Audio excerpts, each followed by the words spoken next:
Dr. Jimmy Gutman is a board-certified emergency physician who now practices family medicine. He received his training at the University of Calgary and took up his residency in emergency medicine at Emory University in Atlanta, Georgia, where he was chief resident. Upon his return to Canada, he went on to an accomplished career, eventually becoming the undergraduate director and residency training director of emergency medicine at McGill University in Montreal. He has been an organizer of many international medical conferences as well as a speaker and has contributed to the training of literally thousands of doctors and students. He has sat on the boards of numerous academic and medical institutions dealing with policy and education, and he is often heard on radio and television across North America speaking about the role of GSH in health and sickness. Ladies and gentlemen, our keynote speaker tonight, please welcome Dr. Jimmy Gutman. Thank you. Wow, you're good. You're good. So what do you think, Garth Brooks or Britney Spears? I hope it's Garth Brooks. Let's get right into it. Wow, I always get anxious looking at my own picture. Thank God I didn't wear the same tie. So how are you all doing? See, that's the polite answer, okay? But when a doctor asks you, how are you doing? Generally, we want to know, how are you doing with your health? So, yeah, there you go. It's somebody who's honest. How are you doing? See, it's not that vigorous a response, is it? Okay. The idea of tonight's conference is to give you some tools to survive the 21st century. Now, I know that sounds rather severe, but at least it gets your attention. And I tell you, the challenges that we're up against these days are unlike anything in the history of mankind. Now, Deborah said that there weren't going to be any quizzes, but she's wrong. I'm going to give you a little quiz over here. I'm going to show you some pictures, and I want you to think of a phrase or a statement that links all of these pictures, a common idea. Here we have a picture of a bunch of smokestacks spewing out pollution in East End Montreal. Of course, you here in Kelowna don't have that problem. Actually, you do have that problem. Yeah. And you don't have to be near these things. I mean, there's evidence of pollution that started off in the South Pacific and in China that makes its way over into your air that you're breathing in. There's another picture. One of my patients sick in bed, thermometer in his mouth, having a virus. Any similarities between those two slides? Any common ideas? Think, think, think. Grandma, 92 years old. You ask her how she's doing, and she says, great. But she's suffering from a chronic illness that each and every single person in this room is suffering from. And I hope you suffer from this for a long, long time. What am I talking about? Absolutely. The alternatives of not aging are not good. My secretary, Monday morning, 325 emails to answer. And what's going on with her? So what's common? What common thread do you think you can weave between all of these shots? Who said that? What's your name? Mandy? Mandy gets a free book. Mandy gets a free book on me. See, here's another shot. It has to do with the immune system. Here's somebody, and you can appreciate this. It looks like he's wearing chemical warfare gear. And what is he doing? He's spraying vegetables that you and I are going to eat. And this kind of nonsense goes on and on and on. So really, it's all about the immune system. And there are many definitions of the immune system, but really the one that's most practical is your body's defense. Your immune system is your defense against all of these nasty things. So how do you take care of your immune system? Well, you don't need to speak to a health professional. You can probably speak to Deborah's mom, who I spoke to before. Where is she? Who's a very, very sharp individual, and she'll tell you the way to take care of your immune system. Well, eat well, sleep well, exercise, manage your stress. Don't drink too much BC wine. Okay, I take that one back. That was totally politically incorrect. Well, eat well. What does that mean? Here you are, sitting in the basin of one of the world's richest food-producing areas. And I know some of you eat junk food, but even if you're going out to the farmer's market, does that mean that you're eating well? Everybody in Kelowna is so smart. I would have asked us in Toronto, everybody would have said, yeah. Don't show this tape in Toronto, okay? So, well, I think that if you're out there trying to get fresh fruits and vegetables, you're trying to eat well, but you're not necessarily eating well, because in the year 2015, you know, the peach that you're going to eat today is nothing like the peach that your mom gave you when you were a kid. Just ain't the same.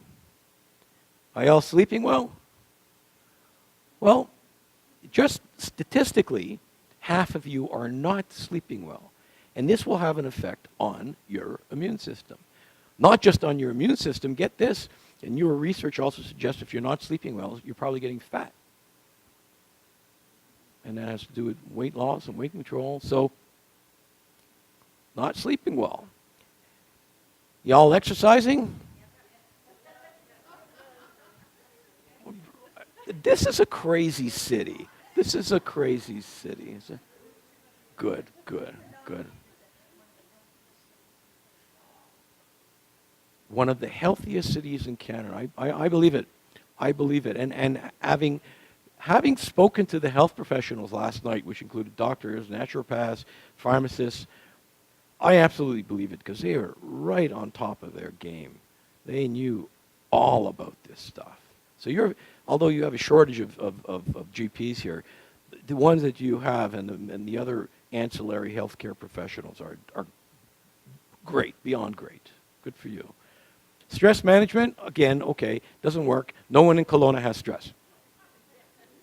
Lifestyle, well, these are bottles of beer, but it should have been bottles of BC wine. Okay, but that, those are things that any intelligent person who's been around any amount of time could tell you. It doesn't have to be a health professional.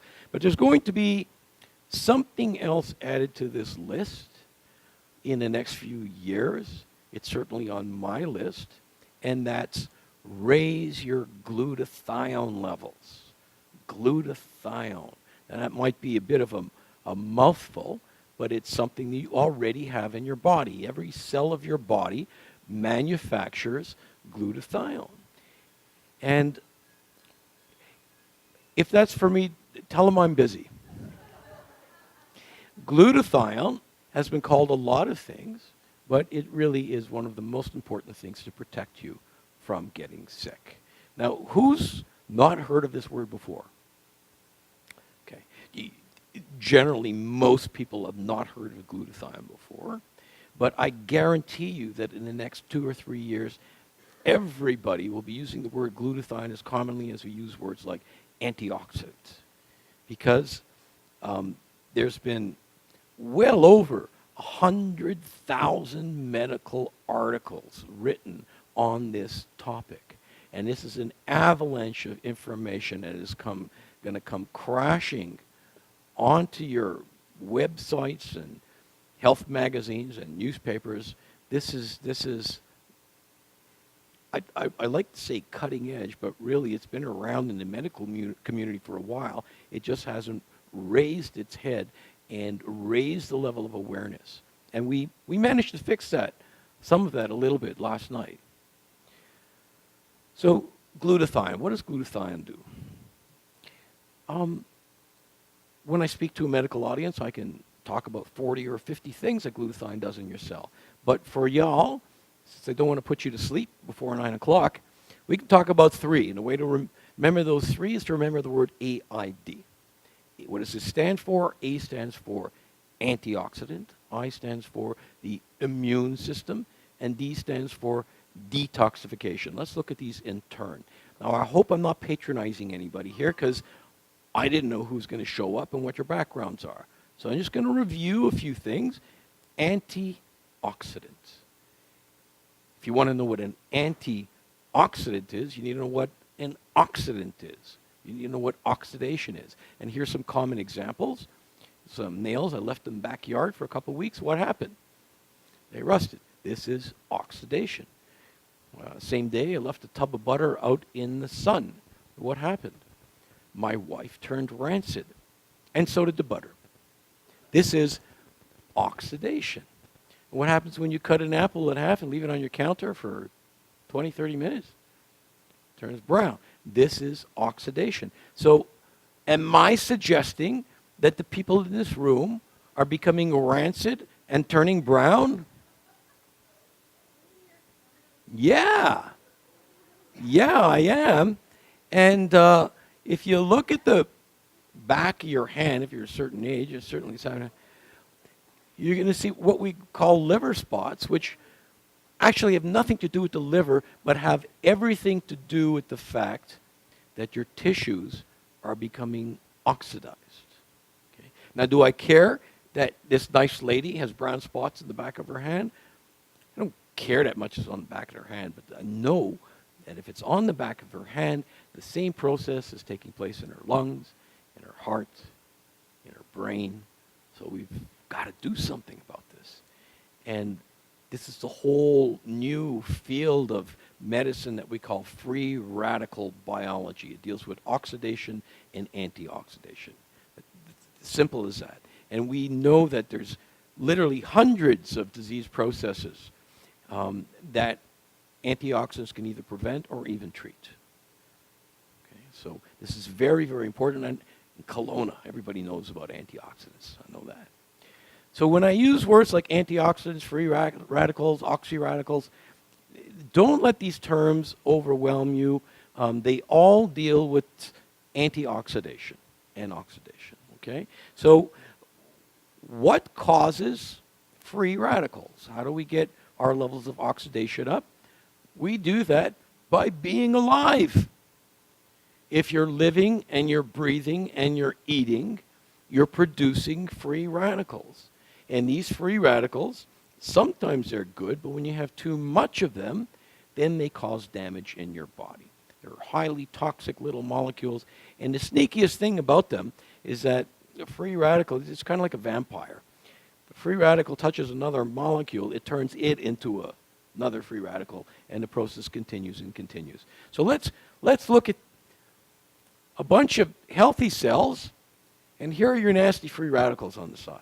And it'll drift over and touch one of the cells. And after a while, that cell becomes damaged. It's full of free radicals, but that cell's touching another cell. And that cell is touching yet another cell. And voila, here you go, a black spot on the back of your hand or in your brain. So how do we stop this process? We call in the cavalry, and the original antioxidants we knew about was vitamin C. And here we have the vitamin C looking suspiciously like a Pac-Man, and you'll see why. See, here's a vitamin C, and the vitamin C will go ahead and grab onto that free radical. Now that's great because it's neutralized the free radical. The problem is that it's also neutralized itself. So at this point in time, if nothing else happened, you would just get rid of this free radical antioxidant complex. When I say get rid of it, well, let me give you a real-life example. Did you ever look at the color of your pee after you've taken the vitamin C pill? And that's what you're seeing. You're peeing out your vitamin C free radical complex. If that was the case, we'd have to be eating fruits and vegetables all day long to continue this process. But there's something else going on that prevents us from having to do that. Up to this point, most of the people in the audience who know antioxidants, they get this. Let me show you something that's a bit new to some of you. The vitamin C can find a glutathione molecule or a complex of glutathione molecules. And watch what happens. It hands the free radical off to the glutathione, and there you go. It's liberated to continue to do more work. So it picks up another one, and the process can continue over and over again. And what's happening is that the glutathione is recharging, re-energizing this vitamin C molecule. And it's not just vitamin C. Every single antioxidant known to science, and there are thousands of them, do the same thing. They unload their free radicals into a glutathione system, and that is why we call glutathione the master antioxidant, because this whole process of antioxidation would not take place were it not for the glutathione molecule. So that's A, glutathione, the master antioxidant. I, the immune system. Why do we have an immune system? We have an immune system to make sure there isn't crap in our body. It's not supposed to be there.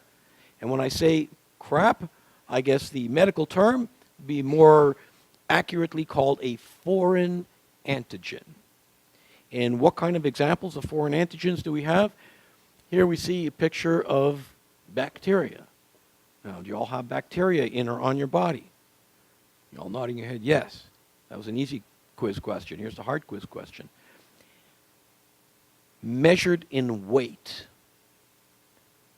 how much bacteria do you think you have in and on your body? Who said that? Excellent answer. You said 3 pounds. It's actually, that's very good. It's about 4 or 5 pounds of bacteria that we're schlepping around. You're healthy. Well, you see, most of the bacteria that we're schlepping around, though, is living in our intestines. And most of those are, in fact, good for our health. They help us digest food, and they're actually part of our own immune system. We have more bacterial cells in our body than we have human cells in our body. That's quite something. But these generally help out. These are good bacteria. But we have a mixture of good bacteria and bad bacteria. How does your body know what's a good bacteria and what's a bad bacteria? The immune system. If we didn't have an immune system to make that recognition, you die from the bacteria living in your colon. Here's another one. Here's a fungus growing in a plate. Do we have fungus on our body? Is there fungus among us?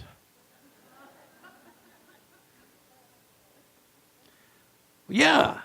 You know, when summertime comes around, you go to the pool, or in Kelowna, you can actually go into a real lake, and you see these people walking around with these ratty-looking toenails, yellow and bent, and yeah, that's actually a fungus that grows underneath your toenail. Not that it's a major problem, unless you have a weak immune system.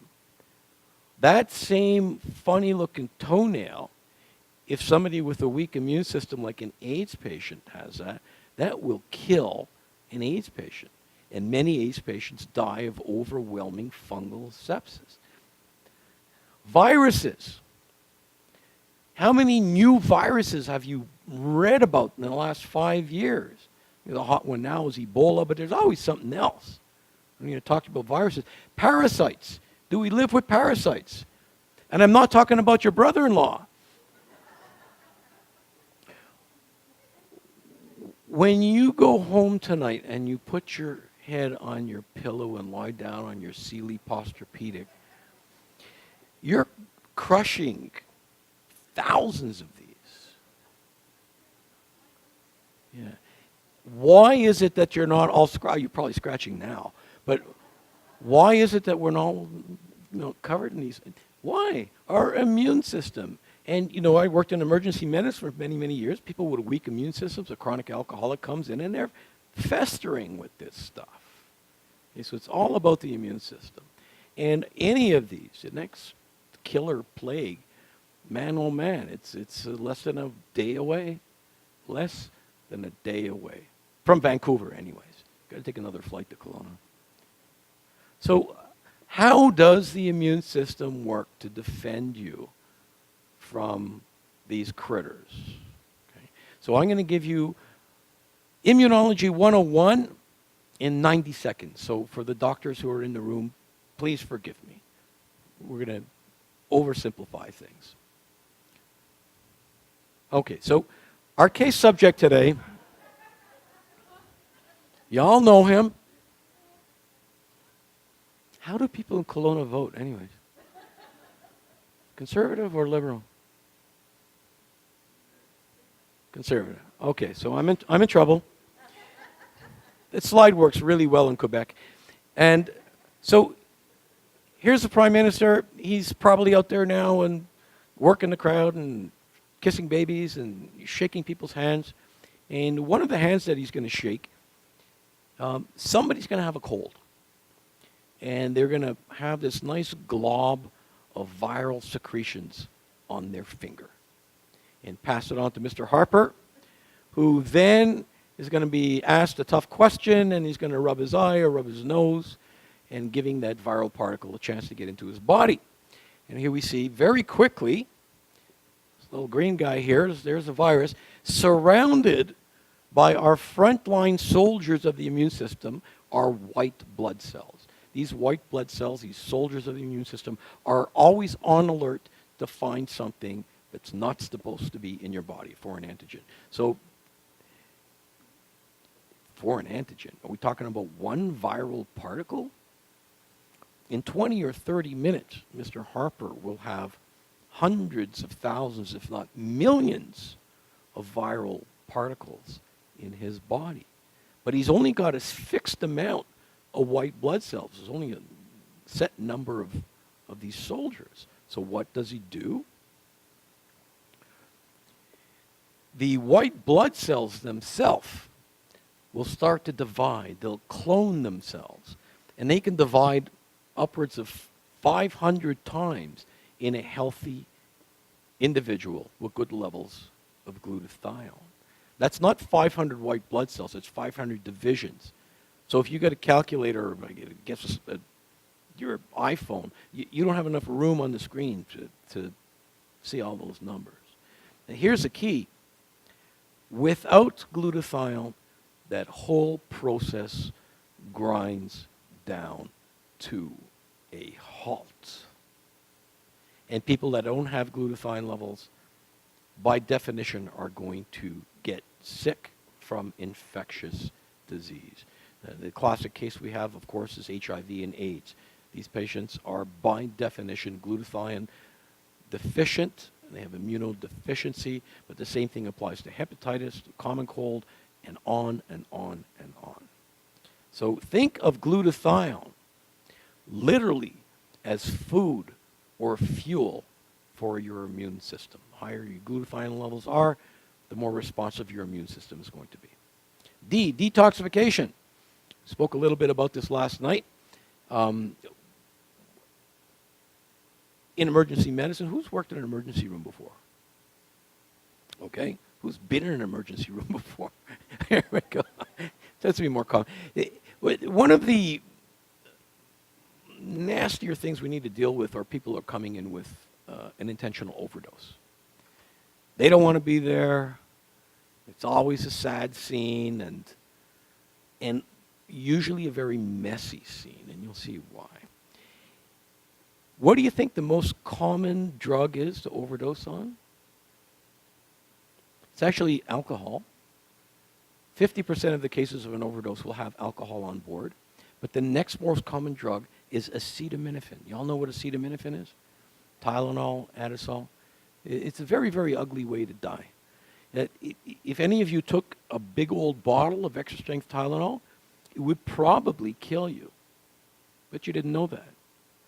Why do you think they make children's Tylenols in these little bottles? So when the little bugger opens it up and downs them all, he doesn't kill himself. And I say he because statistically it's usually a little boy that will do that. It's not an innocuous medication. It can cause a lot of harm. And the way it kills you, it takes its time. It takes about 2 to 5 days, after which your liver falls apart. Okay? I think it's a great thing that it takes 2 to 5 days to kill you. I think that's great. You're all looking at me like, what is this guy talking? It's great because usually after the night that you've had this impulse to do it, or you sober up, you wake up the next morning and you go, oh my God, what have I done? Either yourself or your friend or your spouse will drag you over to the emergency department. And if I can get my hands on you in 24 to 48 hours, I can save your life. See, I've got this 4 or 5 day window. I can save your life. How do I save your life? I save your life by raising your glutathione levels. So most doctors understand raising glutathione. Yeah, we do that in acetaminophen overdose. But what is not that well known, look at this list of toxins that we're exposed to every day of every week. And if this screen went down into the basement of the hotel, I can continue to fill the screen with toxins that we absolutely require glutathione for its elimination. Cigarette smoke, automobile exhaust, pesticides and herbicides. And why do I have a picture of fish here? Mercury, and on and on and on. Food that we eat, the stuff that we use to clean our floor, the fumes coming out of the paint on the wall, were it not for glutathione, we would succumb to the environment in days. And by no coincidence, the highest levels of glutathione to be found in your body is in your liver, which is, after all, your major organ of detoxification. So let's get onto a couple studies here. Here we see a graph. This is your age, 100, 80, 60, 40, and this is your glutathione levels in normal subjects. And you see the older you get, the lower your glutathione levels become. Somebody my age, between 30 and 60, I could be missing 20, 30, 40% of my glutathione levels where I'm not taking care of something. And what happens is as your glutathione levels drop, you open up the door to diseases of aging.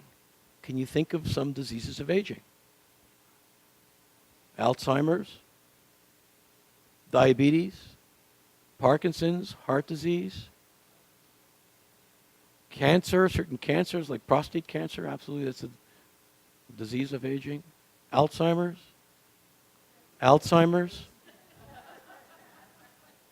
The list is long. So we see that the levels are dropping and dropping and dropping. But what's weird about this graph? Yeah. When you measure glutathione levels in individuals who are about like 100 years old, you find that they don't have low glutathione levels, they have high glutathione levels. Why? Who said that? The same person who won the book. That's why they're 100. Because they had the genetic inherent ability to maintain high glutathione levels so that their friends and their enemies were selected out of the population. So that's a very interesting and curious finding in glutathione in the aging process. That's glutathione in aging. Let's look at glutathione and general health. Here's a study, I think this was, this was a study done in Florida. I guess Florida and Kelowna is a good place to do studies on older people. And what they did is they measured glutathione levels in different subjects.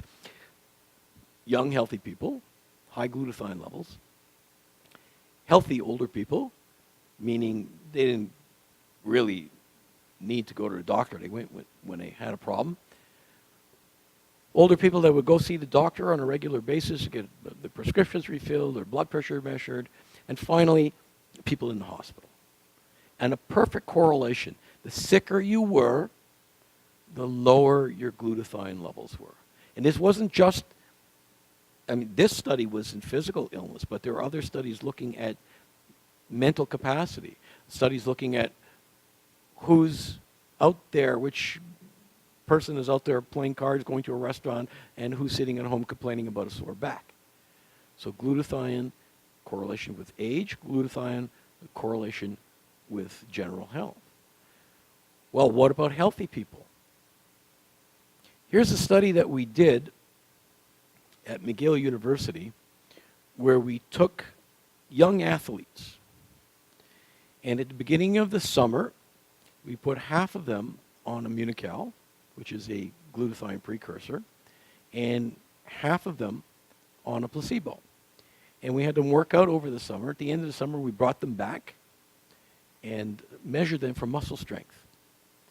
And their performance, their muscle strength and endurance was between 10 and 15% more in the Immunocal. This is crazy numbers. Crazy numbers considering high-end athletes are trying to get another 0.5% to win a gold instead of getting 5th place. And when we published this study, the phone was ringing off the wall. Trainers, owners of teams, individual players. The other day I showed this slide to, I think it was a bunch of young soccer players, and I said the phone was ringing off the wall. And they looked at me like, what? You have phones on the wall?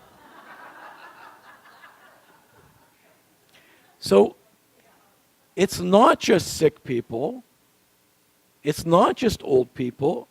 Even the healthiest individual can benefit from this. Who can't benefit from being stronger, faster, having more energy, smarter? We're doing studies in the brain now. I mean, this is for everybody. So if you remember these three things, AID, then you probably understand 90% of what glutathione does. And the problem is that we're always losing glutathione. There are always things that are tapping into our glutathione levels.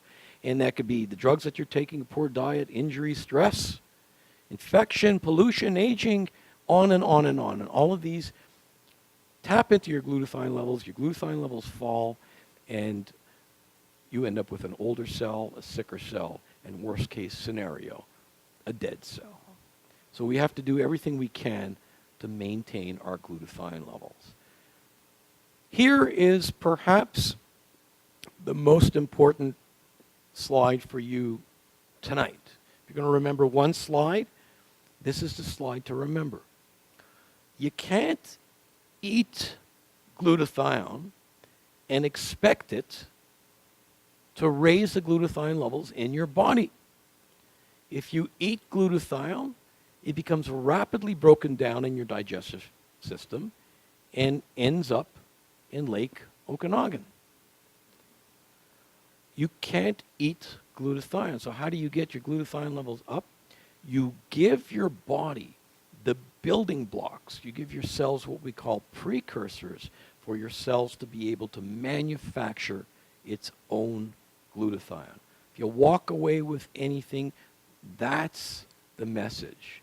And what we're talking about, of course, is this product called Immunocal. It was developed at McGill University. We've been doing research on this upwards of 40 years. This was launched 18 years ago as a commercial enterprise. And we have the ability in Canada, I know this doesn't look like much, but when you're dealing with natural products in Canada and United States, you're not allowed to make any medical claims. Whether it's true or whether there's patents, you can't say that a natural product affects anything about your health. But we, after sending van loads of research to Ottawa, we got what's called an NPN number that allows us to say that taking Immunocal will help your immune system. Sounds benign, but I tell you, it's a big, big struggle between the pharmacy industry and the people who produce natural products. There's a lot of things that we can talk about, but I don't want to get into a political discussion unless there's more BC wine there. So how does Immunocal work? Simply, it gives your body the building blocks so your cells can make its own glutathione. And we have many, many patents, what we call method of use patents. This is not a manufacturing patent. This is not a description of a molecule. This is a patent that's kind of unique to the pharmacy industry, saying that if you take this, then that happens to you. Okay? It's a very, very difficult patent to get because you have to back it up with a ton of research. And we're quite unique in this area. The credibility for me and for the health professionals that I spoke to last night, it's all about research. You can say what you want theoretically, or you should do this, or the Yanomamo Indians have been taking it for 10,000 years. And no, for a conservative scientist, for a researcher, for a doctor, the three most important things are research, and, okay. And so, not just research. Research is like food. There's good stuff and there's bad stuff. We're talking not about research done in the test tube. We're not talking about research that's done in a rat. You want to know that there were double-blind clinical trials, statistically relevant, done in human beings. And if you look at most natural products, that's a rarity. Rarely will you find that. And this is a company that's been doing this for decades. We have dozens. And you need to look this up. Because, yeah, I'm giving a talk about health and talking about science. I'm ultimately being paid by a company to market a product. Your health is the most important thing you have in your hands. So I urge you, go home and do your homework. And when you look up the importance of glutathione in every single cell of your body, you'll know that you made the right decision. Anybody seen this book before? The nice navy blue book. The pharmacists know it. It sits on the desk of every pharmacist. It sits on the desk of every doctor.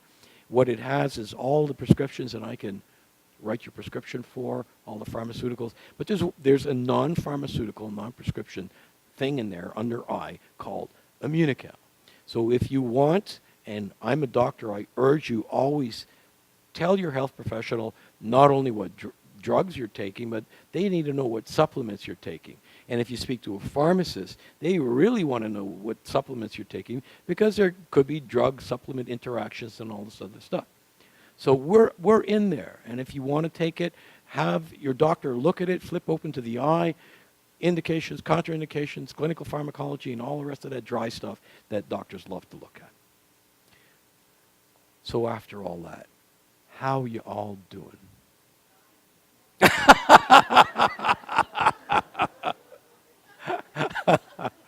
Well, maybe the next time I come back to Kelowna and I ask you, how are you all doing? And you say, fine. And I ask you, how do you know? You'll tell me you're taking Immunocal and raising your glutathione levels. Thank you very much.